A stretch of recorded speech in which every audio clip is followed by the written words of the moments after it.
Hi guys po, welcome back po sa Tarot Page Philippines. Ako po si Iro, isa po sa mga admins ng channel na to. So para sa video po na to, we'll be doing the weekly horoscope para po sa mga kaibigan natin sa House of Gemini. So kung bago po kayo sa channel na to, we're inviting you to please click on the subscribe button below po. By doing that, you're showing your love and support to us. And yung bell notification po, para pinaglabas po tayo ng bagong videos or meron po tayo mga live reading sessions, meron po kayo makukuha ang update mula po sa amin. And don't forget, you can also share po yung videos sa inyong mga social media platform because you can never can tell baka yung next person po na papasahan nyo makakapad ng video is kailangan pala po ng inspiration, guidance, and hope na may bigay po natin using the tarot cards. So as promised before po, we'll be adding an additional reading po, which is a spiritual reading. So we have right now 5 readings for this for our friends in the House of Gemini. That will be for gel reading, message from the universe, financial and relationship reading, and lastly po, the spiritual reading. And for today, we'll be using 5 different tarot decks for each of those readings na po.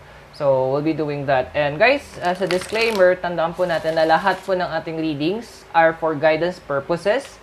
Please use your free will very wisely.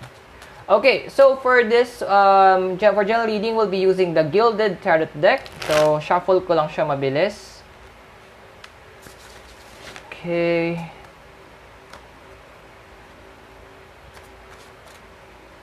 Okay, so let me get some cards for you. Okay. Okay, so, Gemini, for your general reading, ito yung mga nakuha nating cards. So, we have here is yung King of Pentacles. Kasunod niya po is si Six of Pentacles. And lastly po is the card of the Hermit. So let's give it some quick general meaning, yung card. So when we say Pentacles po, symbol siya ng Earth. So anything about the physical realm na pwedeng gamitin nating 5 senses. Pag sinabi naman natin pong King, siya po yung older male energy nung element na na-represent niya, habang yung number 6 is the number of harmony, the number of reaction, and of flux. So, yun yung general meaning niya. Sometimes, number of adventure din. Habang naman po yung card, the Hermit, isa siya sa mga tinatawag natin na major arcana. At ang general meanings niya are completion, search, solitude, wisdom, illumination, so retirement. So, yun yung mga divine inspiration, yun yung mga general meaning niya. You can think of it, ang hermit kasi para siyang hermit, sa Tagalog, ermitanyo. Kung di ba pag may mga, sa mga, alam natin, pag ermitanyo, sila yung mga nakatira sa malalayong lugar, sa maliblib na lugar, kasi naghahanap sila ng dagdag na karunungan or dagdag na kaalaman sa spiritual na mga aspeto. Pero, what is yung general meaning ng nakukuha natin for you, Gemini, for this week, for your weekly horoscope? So, Gemini right now, although yes, medyo kasi financially, andun yung, well actually, ganun, pareho-pareho kayo sa air elemental aspect, just like your counterparts na sila Libra at si Aquarius. Andun na yung point na mental exhaustion na yung nangyayari sa'yo because of the financial aspect na pinagdadaanan mo. But, ang maganda dito, based on your cards, is that your cards is advising na there are moments that there will be, yes, ito na yung point na parang hindi mo na alam paano mo pagkakasyahin yung certain budget mo or yung certain aspect. But, it's about high time that you find ways that you do that. Now, stop now na, Gemini, medyo tigil-tigilan mo na rin yung tipo na, kaya ko pa to, or I'll do it, I'll think about, mag-iisip ako ng paraan, or mag-iisip ako ng pwedeng gawin, or baka may mahanap akong paraan. Bakit kailangan mo na ipitin yung sarili mo, or pagurin yung sarili mo, umaalam ng mga bagay on your own, kung andyan naman yung mga families and friends mo, na pwede mong hingian ng payo, kung anong pwede mong gawin. Tanda mo, hindi naman lahat ng aspeto nakikita mo. Kung ang pwede mo makita ang isang bola na sa part mo is nakikita mo doon na okay siya, pero sa ibang aspeto pala ng mga nakikita ng iba is hindi naman pala siya maayos or may sira siya. So, you need to get the idea. Kailangan kumuha ka ng idea ng galing sa iba kung ano yung nakikita nilang concept or nakikita nilang process sa pwede mong gawin. And don't limit yourself sa sarili mo lang idea. Because you are right now actually, ikaw ngayon na magiging powerhouse pagdating natin sa finances. Pero hindi ko masabing powerhouse, ikaw yung source of income. But what we are trying to say to you, Gemini, is ikaw yung gagawa ng paraan to properly segregate yung mga finances. You will need to make sure that you have the proper knowledge to do that. And for you to be able to have that proper knowledge, mag-reach out ka sa mga tao na kailangan mo hingian ng advice. Hindi lang sa mga kaibigan mo pwede kang humingi advice. There are a lot of ways na nilimit mo yung sarili mo. Instead of you, siguro, pwede mong gamitin ng social media. Pwede mong gamitin ng mga video sharing applications kung saan pwede mong makaintindi ka or makakuha ka ng idea or advice from other experts on how you will be able na ma-maximize mo yung finances mo. And also, remember, isa sa mga gel meanings natin when it comes to the card of the Hermit is andun yung tinatawag natin na solitude, and also the search, and also retirement. Stop, hindi mo pa need mag-retire. It's actually, you're still in the verge na there are a lot of things na kailangan mo pang gawin, and there's a lot of responsibilities that you are trying to complete. But this time, ask. Medyo manghihina tayo ng tulong, Gemini. Hindi yung puro, kaya ko to. That's a good sign, positive thinking. Pero pag puro doon tayo nakabase, it's not really healthy. Hindi rin siya maganda kasi you're doing it all on your own. And remember, hindi naman tayo ginawa para to do things on our own. So, there's a passage that I remember that sabi ni Apostle Paul is that carry each other's burden, that in same way, we will be fulfilling the law of Christ. So, it's something that you need to reach out to people as well. It's actually yung pinaka-theme mo for your general reading right now, which is for you to reach out to the right people in this very time of needs. Okay? So, I hope nakatulong din sa'yo yung ating general reading. Now, let's get a message from the universe. At ang gagamitin natin tarot deck dito is the, ano ba to? Rider tarot deck pala siya. Ayun. So, let me just go ahead and shuffle the cards. Okay, so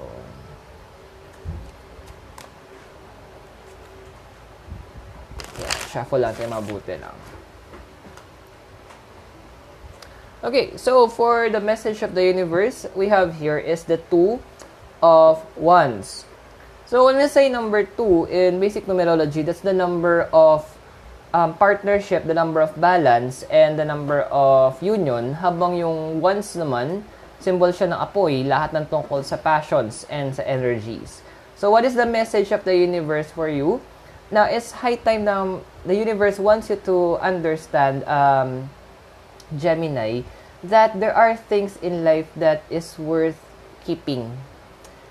Kung ang message ka ng gel reading sa'yo is you need to reach out for you to get help, this time, there are things na dapat mong natututunan to keep for yourself.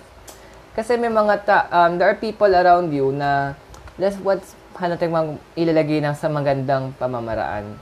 Na they look at you na parang napaka-perfect nung buhay mo, na napakaganda nung, kumbaga, napaka-ayos, everything is so good. Why? Kasi nakukuha mo siya, nadadala mo siya ng maayos kumpara sa kanila. You have a way of showing that you are, you're making the most of what you have. Kumbaga, kung ano yung meron ka, pinagyayaman mo siya.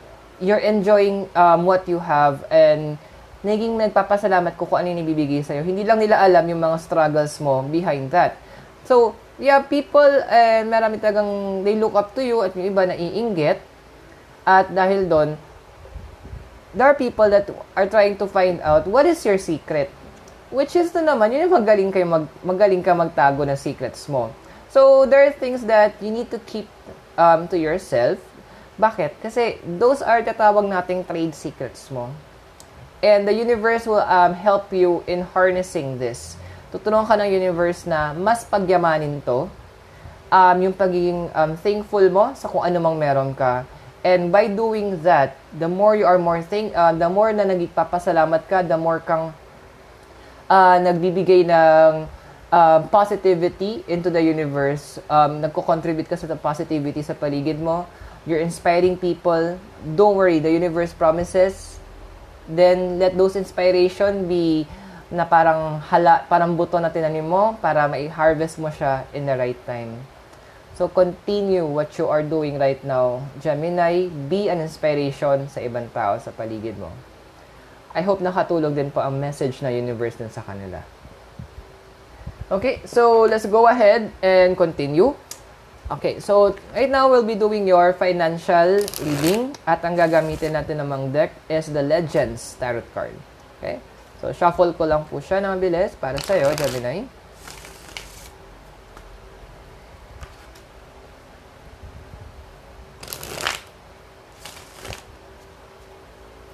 Okay, here we go.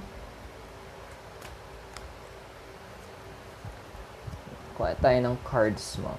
Okay, so ito yung mga cards na nakuha natin para sa'yo, Gemini, in terms ng iyong financial reading. So we have here the card of the moon. Ang kasunod niya po is the card of death. Isin ko lang. At yung huli mo is the high priestess. So, nga pala, lahat ng cards mo is what we call as the major arcana. And bawat isa ay may general meaning. So, let's start with the moon. So, the moon is about magic, fantasy, illusion, and the subconscious mind. Yung card of death naman, huwag kang matakot kasi when we say death, it doesn't mean always death. It could also mean transformation, freedom, change, release through destruction. So, marami siyang mga death and rebirth. So, yun yung mga general meanings niya. And also, the high priestess naman po is also the correct way, gifts, intuition, purity, also fluctuation. So, yun yung mga general meanings nila. But what can we read with regards to your finances, Gemini naman? So, Gemini, well, that's good. This is a good sign because a lot of you in the house of Gemini is ang concern nyo ngayon is some of you are concerned about your career and your business or your finances.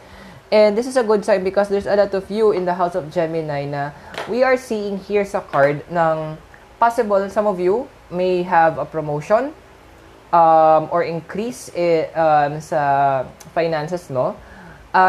The increase sometimes does not really, hindi nanggagaling naman dun sa mismong source of income mo. There's a possibility, a lot of you in the house of Gemini, may possibility that yung magkakaroon kayo ng bagong way para magkaroon kayo ng additional influx ng resources nyo o madagdagan yung source of income nyo. So, always be on the lookout. That's the reason why then siguro, if I'm going to connect it to sa general reading mo kanina, why you need to reach out to other people. This is for you to be able to connect. You need to connect with some people who will be there to be able to help you and give you advice. Kasi hindi lang naman advice ang bibigay nila sa'yo. But may mga possibility, it will be magbubukas na sila ng opportunity para sa Gemini. That will help you in opening more of the opportunity para sa financial growth mo.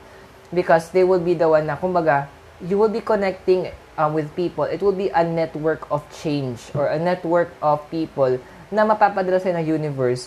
And those people are the ones naman na mag-expand pa more ng capacity mo to reach out more customers or kung meron kang business to reach out para may offer mo yung products and services na meron ka. Or you can offer kung meron kang mga skills na medyo napag-iwanan na ng panahon. Sabihin na lang natin na andyan na siya, yung skills and talents mo, pero sabihin lang natin, medyo, ayun, kinalawang ng konti. Pero hindi siya nawawala kasi. Yun, sabihin natin, kinalawang siya ng konti. But, it's still there. Ang kailangan mo lang sa kanya, repasuhin mo. Yun yung kulang mo na lang.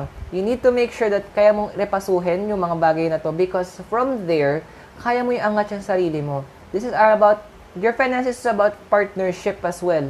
You need to connect with the right people and paki-follow din po yung mga intuitions mo, ha?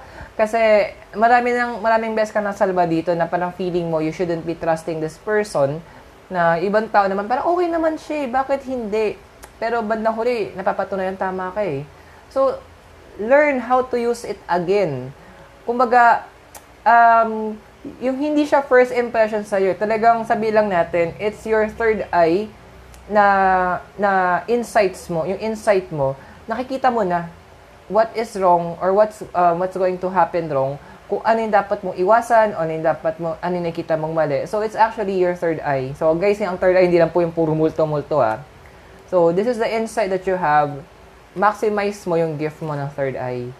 That is the intuition part. And kapag na-maximize mo siya, actually, the intuition is just your higher self. Yung perfect mong sarili na connected into their spiritual body na nagsasabi ng mga instructions sa hindi mo napapansin in the natural realm. So, makinig ka naman. So, bring it back and kumaga, kung kinalawang na siya, then, alam mo na, pag kinalawang, kailangan natin repasuhin ulit para magamit mo na maayos. Okay? So, I hope nakatulong ating financial reading para sa'yo. Now, huli na, hindi pa siya huli. Now, the next reading will be for your relationship reading. So, guys, warning, pag sinabi natin relationship reading, hindi lang po ito tungkol sa romantic relationship, but tungkol din po ito sa lahat ng klase ng relasyon. Kasama itong relasyon natin sa magulang, kapatid, mga kamag-anak, kahit yung relasyon natin sa sarili natin, kasama dito. At ang gagamitin nating card para sa relationship reading mo is the Witch's Tarot Deck. Okay, so kuha tayo ng cards. Ayun. Okay, so ito yung mga cards na nakuha natin for your relationship reading. So we have here the Knight of Pentacles. Kasunod naman niya is the Ace of Wands. And also the Six of Pentacles. Okay, so this will go to a certain specific group of people sa house of Gemini. So, pero general meaning muna tayo. Pag sinabi nating Pentacles, symbol siya ng earth, lahat ng physical, na pwedeng gamit nating five senses, habang yung Wands naman, symbol siya ng apoy, lahat ng tungkol sa passions and energies.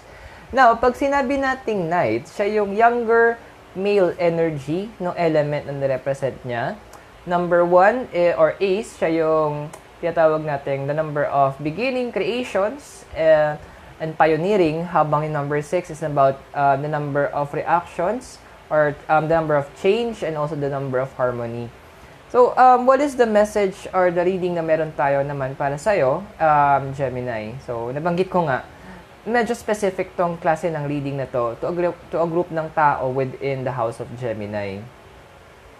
So, Gemini, this is going to a lot of those who are emotionally single.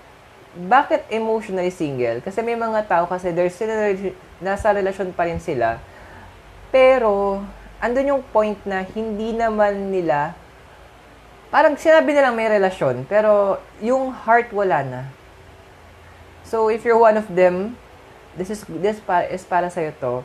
So, hindi ka naman pumasok sa relasyon na yun para, in the first place, para masabi lang may relasyon. Very rare kasi ma-in love ng todo ang isang Gemini, since na napakahirap ma-capture sila. They're very emotionally, they can be a friend to anybody. At madalas naman kasi din na misunderstood nila yung actions mo because siguro naturally for this specific group of people, naturally na medyo malambing ka lang talaga. So they find out na parang feeling nila, siguro, sorry for the term, pero parang feeling na nagpo-flirt ka or meron kang interest sa kanila. But the truth is, gusto mo na maging friendly talaga. May mga tao lang talaga na iba ang iniisip nila. Maybe because they have their own issues na natin alam. So right now, Gemini, this group of people who are emotionally single, you need to make sure that you focus on loving the other one. When we say the other one, hindi ko sinabing the next person, di ba? I'm referring to your passion. Saan mo ba inuubos yung oras mo? Ano ba yung nagpapasaya sa'yo? Then, dun ka magkakaroon ng commitment. It's about this is the time now that you will be, ito na yung sabi ko kanina na, repasuhin mo na yung nangangalawang mong kakayanan.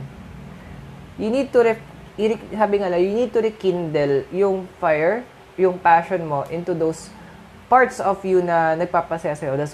I'm not sure if that some of you love the arts or you love to, communication kasi ang house of Gemini. So, you love to mingle with people and understand and hear their story. So, don't stop yourself. No, pigil sarili mong gawin yun. That is what you love to do. That is who you are, Gemini. Then, go for it.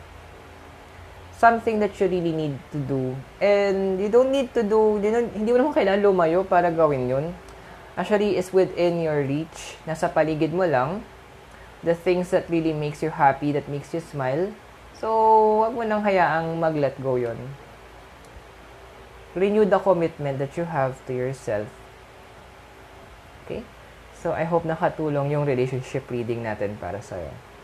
Now, this will be my first time to do actually the spiritual reading. And the card that we will be using para dito, papakita ko sa inyo, is the Vampire Tarot Deck by Robert, sino ka ba? And Robert M. Place. Laki, di ba? So, yan. So, malaki siyang card. So, it's a Vampire Tarot Deck. And trivia na sinabi ng aking good friend na si Ma'am Fars that ang card na to is wala ka nang mahahanap sa market. So, yes, I did try na mag-search online. Meron yung libro, oo. Pero yung mismong deck, wala na. So, vintage na siya, collector's item na. So, I'm blessed na nakakuha ko during the time. And this is also my oldest card na nasa akin. Okay. So, medyo mahirap siyang balasahin kasi malaki siya. Okay. So, let me go ahead and shuffle the cards para sa'yo. Okay. Kita nyo gano'ng kalaki to. Then, kuha tayo ng cards mo for yours. Wow. Spiritual reading. Okay. So, these are the cards na nakuha natin para sa Gemini in terms of your spiritual reading. So, we have here, ay gusto niya laki. You have here the card of fate. Sa ibang deck, it's called the Wheel of Fortune. Kasunod naman niya is the card of justice. At yung huling card is the Two of Pentacles. So, quick general meaning tayo. So, fate or Wheel of Fortune, that is about change. Naman yung card of justice is about, from the name niya, justice. And also, it's tungkol siya sa balance na rin. Now, ang number 2 in basic numerology is the number of balance and also the number of partnership. Habang yung pentacles naman is a symbol ng earth. So, lahat ng tungkol sa physical na pwedeng gamitin nating 5 senses. So, what is the first, since this is my first time, what is the reading para naman sa yung spiritual journey? Gemini. Well, things are about to change in terms of how you look at the spiritual aspect ng buhay mo. Kasi andun yung point that, yes, you love to give yourself, gusto mong ibigay sarili mo, iparamdam sa mga taong nasa paligid mo, yung love mo. But this time, it is height na ikaw na makaka-receive neto. Balancing is because giving should also be accompanied with taking. So, kung nagbibigay ka, kailangan tumatanggap ka rin. It's that time that it's time right now that you will need to communicate directly with your creator. The last time that you had that communication is busy pa rin yung utak mo sa ibang bagay. I'm not sure if you're, kung paano mo ginagawa. Maybe some of you nakikinig ka ng mga online masses or online church service or nagbabasa ka ng holy scriptures mo. So, or you're praying, but wala kasi dun yung totality na kinoconnect mo yung sarili mo. Yung totality ng ikaw, nakakonect doon sa spiritual things sa ginagawa mo. You need to make sure then that your mind is there. Yung heart mo yung tumutulak sa'yo para gawin yun. But the thing is, yung mind mo, preoccupied pa rin. Babalik tayo sa general reading mo. You need to make sure once you focus and communicating sa creator mo, sa deity mo or sa God mo, focus with all of your heart. Always remember, there should be respect because Supreme Being ang kausap mo. Parang ganito lang yan, di ba? Parang ang pangit naman haharap ka sa presidente or someone in position na ang dahil mo pang iniisip. Leave everything behind. Kapag pumasok ka na doon sa communication nyo, sa pag-uusap nyo, I'll call it na parang date yung dalawa ng lumikha sa'yo. Lahat dapat yan. Bitawan mo na. Focus. Okay? Bitawan mo sa kanya lahat, then focus your attention, yung buong pagkatao mo sa kanya. And great things will happen. The change na hinahanap mo will be there. Hindi ko pa sigurado or hindi ko siya maridan kung anong klaseng change ang ibibigay, but this is a positive one. But the prerequisite is focus. Focus on your Creator. So I hope nakatulong din sa iyo ang ating spiritual reading. So maraming salamat po sa panonood po ng Tarot Page Philippines. Ako po ulit si Iro, isa sa mga admins ng channel na to. Huwag niyo pong kalimutan i-click din ang subscribe button sa baba at yung bell notification po sa tabi. Tandaan po natin na lahat po ng ating readings are for guidance purposes. Nagtitiwala po kung gagamitin niyo po ang inyong free will ng maayos. So maraming salamat po. God bless, Namaste. And be safe guys. I hope na magkita-kita tayo very soon po. Goodbye.